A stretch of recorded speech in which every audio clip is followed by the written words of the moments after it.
राधे राधे महाराज जी। जय श्री कृष्ण जी महाराज जी, मैं मेरठ से आया हूँ जी।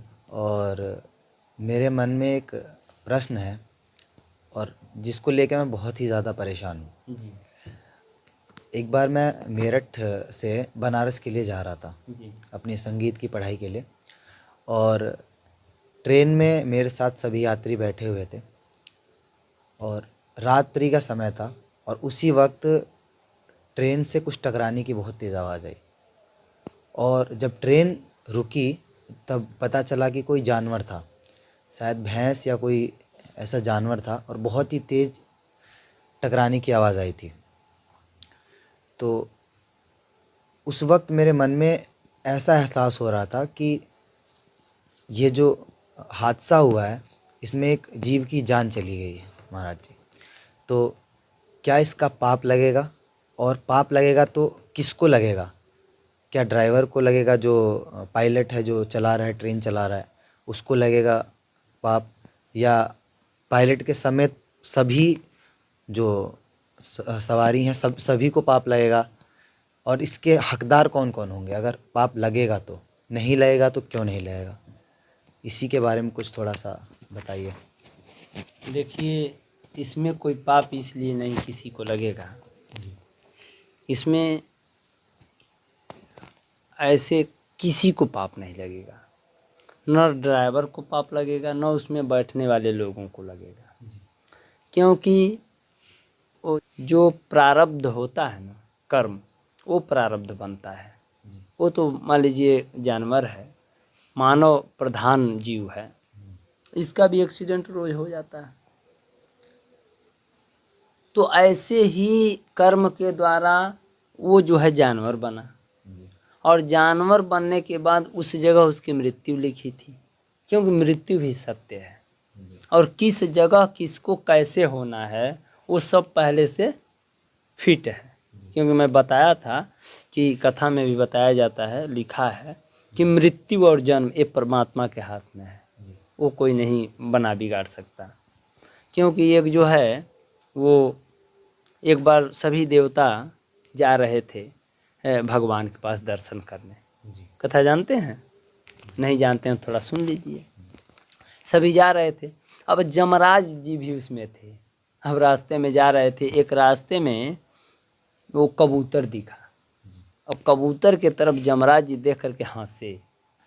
अब कबूतर देखा, अरे ये तो जमराज हैं। जब गौर से देखा तो वो डरने लगा, कांपने लगा कि जमराज की दृष्टि जिसके ऊपर पड़ती है तो उसकी मृत्यु हो जाती है। अब जमराज मेरे तरफ देख करके मुस्कुराए, इसका मतलब मेरा मृत्यु निकट है, इसलिए कबूतर कांपने लगा। अब वो सभी चले गए, जमराज जी भी चले गए। वो कांप रहा था, तब तक गरुड़ जी आए। कह रहे कबूतर कांप क्यों रहा है? अरे भाई, जमराज जी की दृष्टि मेरे ऊपर पड़ गई और वो देख के मुझे मुस्कुरा रहे थे, इसका मतलब मुझे ऐसा लगता है कि मेरा मृत्यु लग रहा है, निकट है, इसलिए मैं कांप रहा हूँ। गरुड़ जी बोले मेरे पीठ पे बैठो, मैं तुम्हें 7 समुंदर पार एक गुफा में रखाता हूँ। वहाँ जो है मृत्यु मान लो कहीं इधर उधर न लिखी होगी, वहाँ तो जमराज कैसे जाएंगे? वहाँ मृत्यु तुम्हें कैसे प्राप्त होगी? इसलिए चलो तुम्हें 7 समुंदर पार लेकर चलते हैं। तुरंत बिठा करके 7 समुंदर पार 1 सेकंड में पहुँचा दिए। अरे वो गरुड़ की गति जानते ही हैं आप लोग। पहुँचा दिए और गरुड़ भी गए भगवान के पास।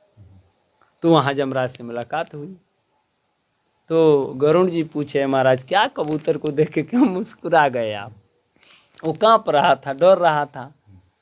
तो गरुड़ जी से वो जमराज जी बोले कि क्या बताऊं मैं, उसकी मृत्यु लिखी थी अभी कुछ समय पहले, और 7 समुंदर पार गुफा में लिखी थी। तो वही मैं सोच रहा था कि मृत्यु ब्रह्मा कैसे लिखते हैं, मृत्यु लिखे हैं 7 समुंदर पार किसी गुफा में, और एक कबूतर है यहाँ, मरेगा कैसे? ये मैं सोच के हंस रहा था। तो वो गरुड़ जी कह गए, महाराज तब तो हम 7 समुंदर पार उस गुफा में छोड़ के आए हैं। तो जमराज जी बोलते तो बढ़िया किए आप, यही तो सोच रहा था मैं। तो मृत्यु किसको कब कहाँ ले जाके मारेगी, गरसेगी, ये कोई नहीं जानता। एक फिल्म में एक गीत है, मृत्यु कहती है, खैर इसमें तो हीरो हीरोइन गा रहे हैं सब, लेकिन उसमें आध्यात्मिक दृष्टि से देखें तो उसमें मृत्यु कहती है कि दूर नहीं जा सकती हूँ तुझसे, पास में मैं ना आऊँगी, रहूँगी मैं नज़रों के सामने, फिर भी नज़र ना आऊँगी। और टोटल अध्यात्म भरा हुआ है, ध्यान दीजिए। चंद सांसों का खेल है सारा, हर इंसान है पानी, राज ये गहरा कोई न जाने, मौत किसे कब आनी। लेकिन ये है मौत का कहना, पल दो पल में आऊँगी, रहूँगी मैं नज़रों के सामने, फिर भी नज़र ना आऊँगी। मैं आपके साथ साथ हूँ, मृत्यु कह रही है, लेकिन नज़र नहीं, आप देख नहीं सकते। तो किसको कब कहाँ लिखा है वो जो है वही मृत्यु होना है। मृत्यु जन्मवताम वीर देहेन सह जायते, अद्यवादा सतां तिर्वा मृत्युर्वै प्राणिनम ध्रुव। तो उस जानवर के प्रारब्ध के हिसाब से जानवर बना, पहले के प्रारब्ध कर्म के हिसाब से प्रारब्ध बना, जानवर बन गया, और उस प्रारब्ध के हिसाब से अपने कर्म के अनुसार ही ट्रेन के आगे गया, और उसका जो है उससे घटना हुआ और उसकी मृत्यु हो गई। अब इसमें दोष किसी को नहीं है। दोष कब लगता कि उसको देखकर और भावना में भटक कर, और जो उनको निर्देश मिला है ड्राइवर साहब को, क्योंकि ड्राइवर साहब ट्रेन के जो होते हैं वो अपने मर्जी से ट्रेन नहीं चलाते हैं, उसको कंट्रोल करने वाला कोई और है, सिस्टम है कंट्रोल करने वाला। तो इसलिए ड्राइवर को गलती तब उनकी मानी जाती कि जब उस जानवर को देख के वो ब्रेक मार देते और हजारों लोग घायल हो जाते, तब वो जो पाप लगता वो उनको लगता। लेकिन अपने सिस्टम से वो अपना ड्यूटी कर रहे थे। सबसे बड़ा पाप क्या है कि अपने ड्यूटी को ना करना, ये पाप है। आपको जो ड्यूटी मिली है वो ड्यूटी को निभाइए, तो उसमें पाप नहीं लगता। गीता में लिखा है, गीता में खोल के पढ़िएगा। एक राजा है, वो निर्देश दिया है कि आप एक काम करिए, गलती ही निर्देश दिया है, तो वो यदि कार्य कर रहे हैं तो उसका पाप जो है राजा को लगेगा, आपको नहीं लगेगा, ऐसा गीता में लिखा है। तो उनको ड्राइवर साहब को जो निर्देश मिला है वो अपना कार्य कर रहे थे, इसलिए उनको कोई दोष नहीं लगेगा। और जो यात्रीगण बैठे थे, भाई वो तो कुछ जानते ही नहीं, तो उनको दोष लगना ही नहीं है। तो इसलिए आप जो है आज से इसके बारे में ना सोचिए, क्योंकि इसमें कोई दोष नहीं है, क्योंकि ट्रेन अपने मनमानी ड्राइवर नहीं चला सकता। आपसे एक सवाल करना चाहता हूँ मैं।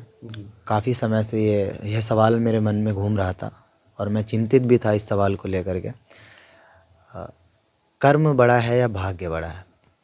देखिए, आपका केवल प्रश्न नहीं है, ये बहुत लोगों का प्रश्न है कि महाराज जी क्या करें, कर्म करें या भाग्य पे हम आश्रित रहें। तो इसमें शास्त्र कहते हैं, शास्त्र से वेद गीता ये सब भरा पड़ा है कि अकर्मण्य कभी न बनिए, भाग्यवादी मत बनिए, कर्मयोगी बनिए। क्योंकि ये जो कर्म है ना, यही भाग्य बनता है। अपने यहाँ 2 सदग्रंथ हैं, एक श्रीमद् भागवत महापुराण और एक रामचरितमानस, वाल्मीकि रामायण। रामचरितमानस में 2 महापुरुष हैं। महापुरुष तो रामचरितमानस में सब हैं, जो उसमें है रामचरितमानस में महापुरुष ही है। लेकिन 2 ऐसे महापुरुष हैं जिनको भगवान भी प्रणाम करते हैं। पहले का नाम है वशिष्ठ जी और दूसरे महापुरुष हैं विश्वामित्र जी।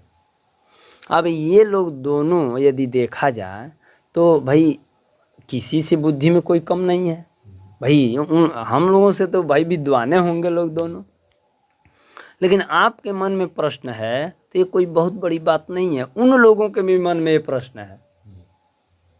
विश्वामित्र जी कहते हैं कि कर्म बड़ा है, क्योंकि कर्म से बड़ा कुछ नहीं है। इसीलिए वो दूसरा सृष्टि रच रहे थे, कह रहे थे ब्रह्मा मैं सृष्टि बनाऊंगा, देखो कर्म बड़ा है। वो तो देवता लोग आए, बहुत विनती किए तो मान गए, कुछ सृष्टि भी बनाना शुरू किए थे। वो कहते हैं कर्म प्रधान विश्व रचि राखा, जो जस करहि तो तस फल चाखा। ये विश्व बनाकर भगवान छोड़ दिए हैं, जैसा कर्म आप करेंगे वैसा फल पाएंगे। लेकिन उसी में वशिष्ठ जी हैं।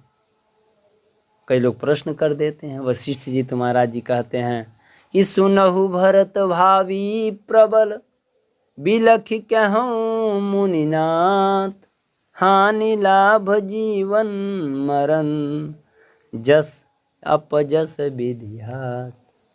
सुनहु भरत भावी प्रबल। जिस समय राजा दशरथ की मृत्यु हुई है, उस समय दशरथ भरत जी से कहते हैं वशिष्ठ जी कि सुनहु भरत भावी प्रबल, ये भाग्य बड़ा प्रबल है। बिलख कहूँ मुनिनाथ, हानि लाभ जीवन मरण, यश अपजस विधियात।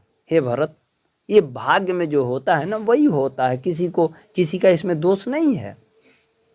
जो लिखा था वो हुआ, लेकिन जस अपजस और जीवन मरण, ये कह रहे हैं कि ये विधि के हाथ में है।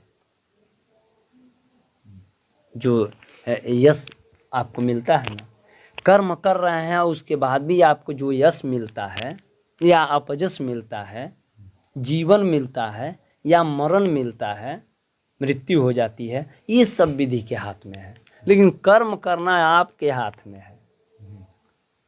और कर्म जो है ये 3 होता है, प्रारब्ध, क्रियमाण और संचित। तो जो पूर्व में आप कर्म किए हैं वही इस समय भाग्य बन करके आपका तैयार है। एक तरह से कई लोग कहते हैं कि भाग्य में जो लिखा है वही होगा, तो ठीक है वो मिलेगा, लेकिन कर्म आपका किया गया है वही भाग्य बन के तैयार है। और आज जो कर्म करेंगे वो कल भाग्य बन जाएगा, वही कल भाग्य बनेगा। आज किसी को आप गोली मार देंगे तो कल आपके पीछे 302 तैयार है। 302 धारा आपको लगेगा, चाहे कुछ भी कर लीजिए, कितना भी भाग लीजिए, क्योंकि आप कर्म गलत किए हैं ना, गोली मार दिए हैं, तो उसका धारा 302 बनता है ना, तो उसको काट नहीं सकते आप। अब आपका भाग्य नहीं काटेगा, क्योंकि आप कर्म वो कर दिए हैं, कल उसका फल मिलेगा। वेद पुराण भी कहता है अवश्यमेव भोक्तव्यम कृतम कर्म शुभाशुभम। चाहे शुभ कर्म करिए चाहे अशुभ कर्म करिए, उसका फल आपको जन्म कोटि शतैरपि, मतलब इस जन्म का इसी जन्म में नहीं, जन्म कोटि शतैरपि। अगर कोई महापुरुष मिल गया और उस कर्म का फल इस समय नहीं भोगे तो आपको बाद में भोगना पड़ेगा। करोड़ों जन्मों के बाद उस कर्म का फल भोगना पड़ेगा, वो भाग्य बन जाएगा और उससे आप भाग नहीं सकते, उसको भोगना पड़ेगा। अब चाहे राजा बनने वाला आप कर्म किए हैं, वो भी तो राजा बन जाएंगे, भाग्य में राजा बना देगा वो। और यदि आप कंगाल बनने वाला कार्य किए हैं तो आप बढ़िया आदमी के घर जन्म लेने के बाद भी आप दारू पीना शुरू कर देंगे और सारा ज़मीन बेच करके दारू पीने गए और फिर आप कंगाल बन जाएंगे। क्योंकि कर्म है ना आपका, वो कर्म गलत किए हैं, आपको कंगाल बनना है, भाग्य तैयार है, तो आप जो है कंगाल बन जाएंगे। लेकिन वास्तव में भाग्यवादी किसी को नहीं बनना चाहिए, सबको कर्मयोगी बनना चाहिए। भाग्य पर विश्वास मत करिए सज्जनों, नहीं तो भाग्य पे विश्वास करेंगे ना तो ठीक है, जो भाग्य में है इस समय तो मिल जाएगा, फिर आगे क्या होगा। इसलिए जो है अच्छा कर्म करिए, उसका फल अच्छा आपको मिलेगा, इसलिए कर्म बड़ा है।